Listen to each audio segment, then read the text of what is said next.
On May 16th, 2019, YouTuber Omi in a Hellcat uploaded his first video titled Payday at Reloaded Construction. The vlog ends with a very deep message. Always remember, live life the way you will want to live it. That's you a only fact. get one chance at this, one shot That's at a life. fact. One chance, one That's a shot, fact. that's it. Any mistake that you make, it's done. You're done.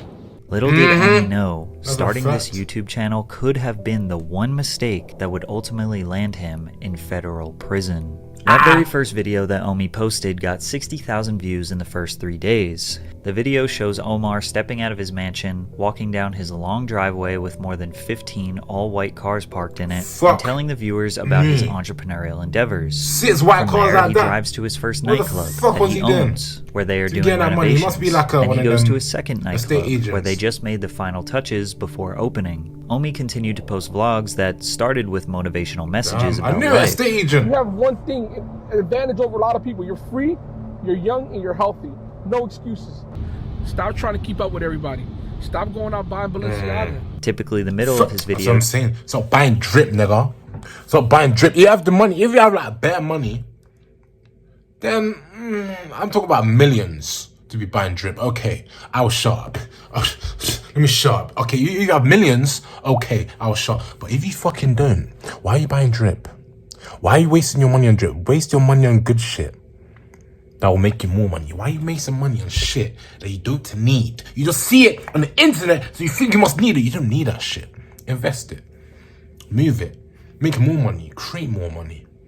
Why are you putting it into drip? Why do you need drip? Why? So you can look like other people. Why do you want to look like other people? Why can't you look like yourself? Think about it. See, don't be like this guy. This is why he's in prison for 6 years. He has all this fucking, like, all them cars are gone. They're gone.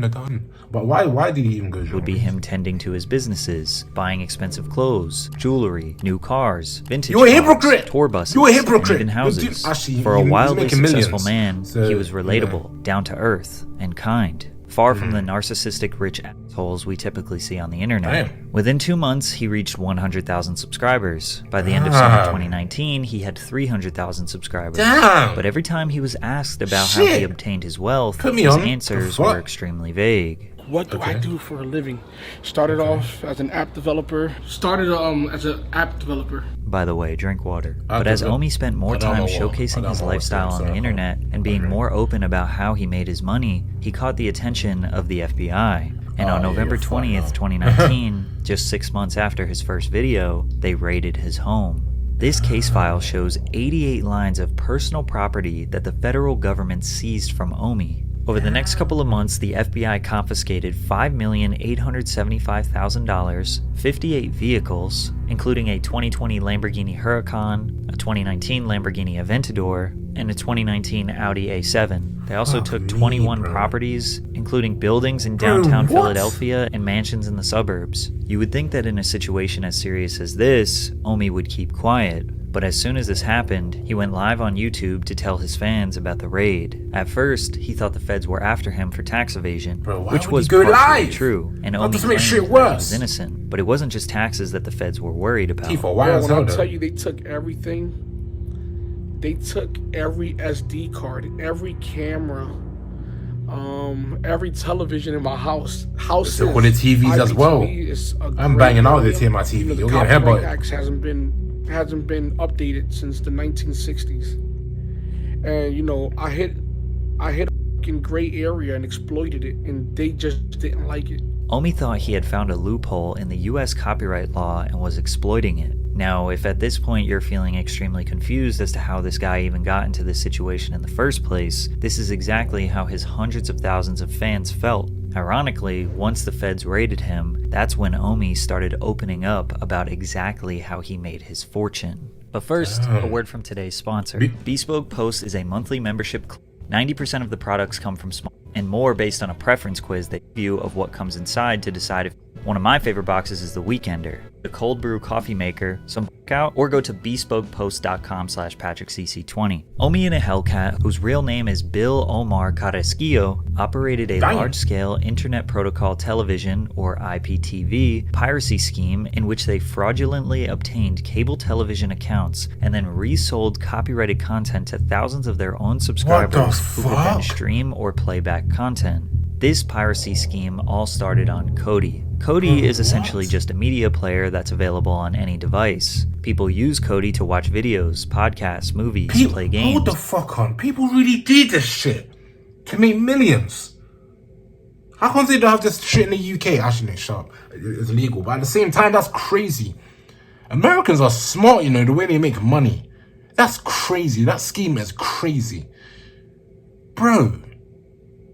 What the what? Listen to music, etc. However, Kodi doesn't make its own content. It's in the it's UK. An open source streaming platform that anyone can make apps on. Because of this, it's mostly known for people who watch pirated or stolen content. Most people used Kodi on Amazon Fire Sticks. They would go on the Kodi app, install all their favorite networks, and stream content for free. But it's not that easy. A lot of these add-ons can be riddled with malware or just end up being bogus apps that don't work or stream low-quality content, which leads to people Googling things like best Kodi add-ons for free and searching through blogs to find out what apps are the most trusted, like The Crew or Daddy Live. Not only does researching and installing these apps take a little bit of technical skill, it also is just a lot of work. Around 2016, Omi was exposed to this and saw a huge opportunity. Omi would buy Amazon Fire Sticks for $40, jailbreak them, or install all the best and most trusted apps onto Kodi, then resell them for about $120 to $150 to his customers. Essentially giving customers cable TV for a one-time fee. The reason we know this is because he had no problem telling people his scheme. And back when Kodi was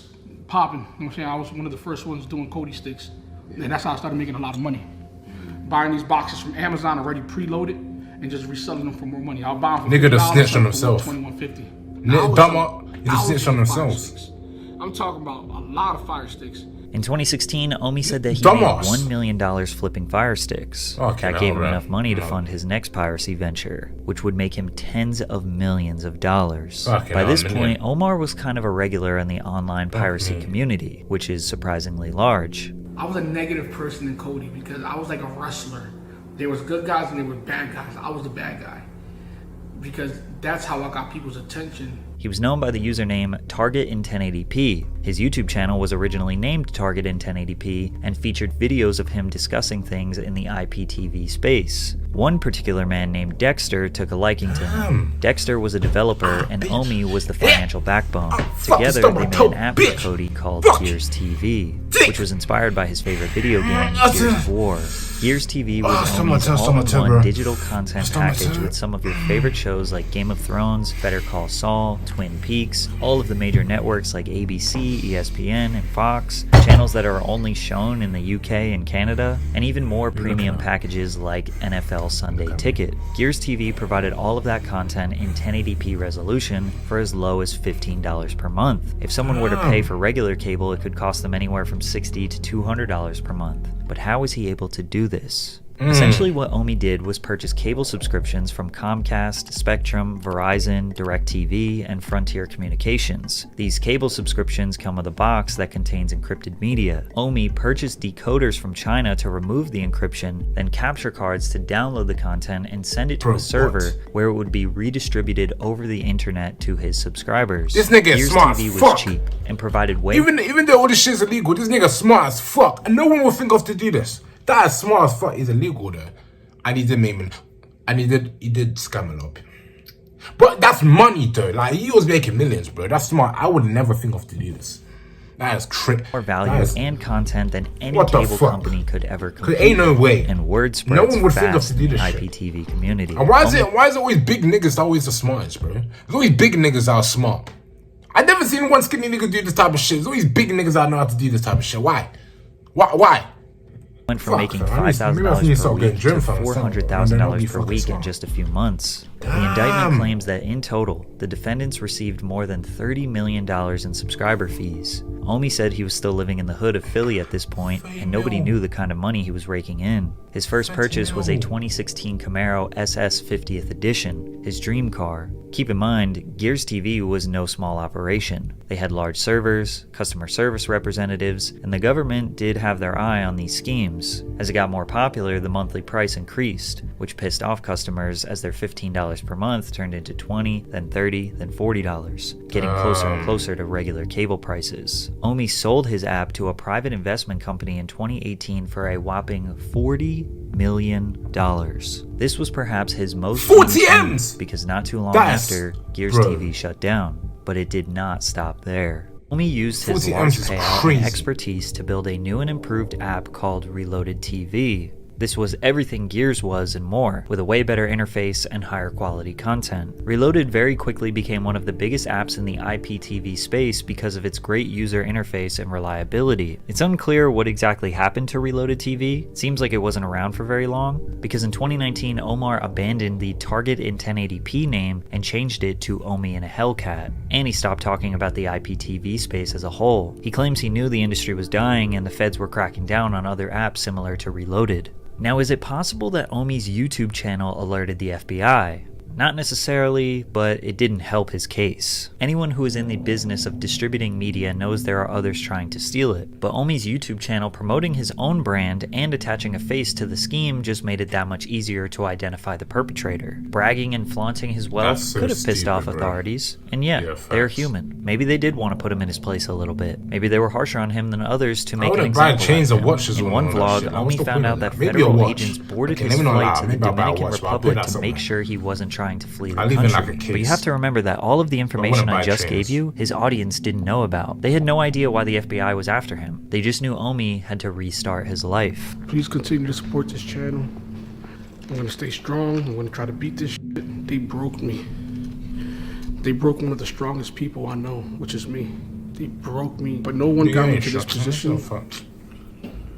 Only but me. Start taking responsibility for your actions. Omi's YouTube channel after the raid became dedicated to him trying to regain his wealth, start new businesses, buy more cars, all while the feds were watching him. He started a printing company / merch brand under the name Reloaded, where he made and sold all different types of clothing out of a room in his house. Keep in mind, he had his construction business and various other side hustles that kept him paid. Plus, it's not like the feds emptied his bank accounts entirely. Omi kept saying he was broke, but his version of broke is going from tens of millions to maybe just a few millions. But it wouldn't be long before the FBI came back. The whole FBI situation, it seems like they're trying to tack on money laundering charges, tax evasion charges. From 2016 to 2018, when Omi made tens of millions of dollars, he admits that he did not pay his taxes. However, he had a reason. He claims that the accountant he hired told him that she was CPA certified when she wasn't, and that she never paid his taxes the right way, but he was more than willing to pay the millions he owed. However, once he finally got together the money to pay his taxes, it was stolen from him. He posted a video titled, "I Got Robbed for $1 million," in which he claims that he took $920,000 out of the bank in cash to give to his accountant. He left for Dallas for 2 days, and while he was gone, someone cut the power off from his house and stole the cash, some electronics, and his girlfriend's purses. The funny part is, a lot of his own fans were suspicious. It seemed like Omi was trying to stash $1 million and throw off the feds by setting up a robbery. Sorry IRS, I can't pay my taxes because somebody stole my money and here's my YouTube video to prove it. Plus you have to think, why would anyone bother stealing Xboxes and TVs when you have $1 million cash? Conveniently, this video was posted on the same day that Omi released his very first sneaker, the Omi Zeros, which was just a Nike Jordan 1 silhouette that replaced the swoosh with a lightning bolt. He even took the Air Jordan branding and replaced it with Air Omi. Now, taking the Nike silhouette for a shoe brand isn't something new. It was a really hot trend for the past few years. I even bought myself a pair. Omi would slap the word Reloaded on a popular team's logo, or really any iconic brand trade dress. It's pretty clear that Omi's specialty is copyright infringement. Building an original brand is way too much work and too risky. However, things got really bad for Omi in September of 2021 when he was formally indicted with criminal copyright infringement, wire fraud, money laundering, and several other crimes. The feds came back once again and raided his house for the second time. This time, he made much bigger headlines and was even interviewed on the news. Just to be crystal clear, the indictment that came down today you're saying you're completely innocent of those? Not completely innocent would be a false statement. Now, ignorance is no excuse for the law. Again, you'd imagine someone would be quiet during So this he'd done all them instance, or at the things. very least have their lawyer speak for them, but Omi was still convinced that he exploited the system. Omi's whole life at this point was dedicated to fighting this case. He barely uploaded YouTube videos, maybe once a month, and when he did, you could just tell this man's spirit was broken. But after months of deliberation from his legal counsel, Omi pleaded guilty in February of 2022. I'm letting you guys know that I'm pleading guilty. Long talks with my attorney, and it's the best option, you know. Ignorance is no excuse, like I've always said, and to me, it's about, you know, accepting responsibility. Now most he was likely going guilty to then. serve some time in prison. 3 U.S. government attorneys say that Omar, aka Omi and a Hellcat, should serve 15 years and 8 months in prison for crimes related to his pirate IPTV service, Gears TV. So he spent all of his time grinding to get his business affairs in order so his family can survive while he is away. But on March 7th, 2023, Omi finally met his fate. United States District I know Court for for a the fact it took Eastern all this District shit. of Pennsylvania, Judge Harvey Bartle III, acknowledged that the advisory guidelines of 24 years would be highly unusual for a copyright matter, and therefore decided that 66 months would be enough to punish Omar and send a deterrent message to any of his followers considering the same type of behavior. On top of the 5.5 years in prison, Omar got 5 years of supervised release. He had to forfeit $30 million worth of assets, which was mostly vehicles and properties. And he had to pay more than $16 million in restitution, $10 million to the cable companies and $5 million to the IRS. But broke. surprisingly, Omi was happy with this outcome. He could have gave me 15 years if he wanted to. He really could have. He really could have. He's gonna He could have gave me broke 15 when he's years, out. and I guess no one would have questioned him on it. And to the fact that he gave me another chance with my kids, like I said, man, I'm always gonna have that man in the back of my mind. Throughout this entire That is time, great for that. Omi's That was good, supporters bro. have had his 15 back, and a lot of them don't look at him as a 25 years scammer and nor a you're broke, fraudster, bro. probably because most people don't have sympathy for billion-dollar corporations. Omi was stealing from corporations and giving their product to regular people for a fair price. He came from nothing in the streets of That's true. Philadelphia and built an empire. However, That's true. that empire wouldn't have We'll take it from existed if it companies and wasn't give for the it back to people the who people created which the kinda demand in the deserve it. first place. But- Omi knows what he did was wrong, and he has accepted Yeah. that he needs to do the time to pay for what he did. Just a few weeks ago, he surrendered himself into prison. If we have any faith in the justice system, we just have to hope that Omi comes 6 out a years better there. and changed man. 6 years there, it was crazy. But let's be real, what he did was wrong, but I do get why he did it. You know, trying to give it back to the people, you know, so they don't have to pay more, can pay less. But at the same time, them companies built up, you know, their shit on their own. They done it on their own. They didn't need people's help, but he took it from them. But I do get it, but at the same time, it's quite dumb because you know how the police are in America, like they don't give a shit. Whatever you do, they'll fuck your ass up. Let's be real, they'll fuck your ass up.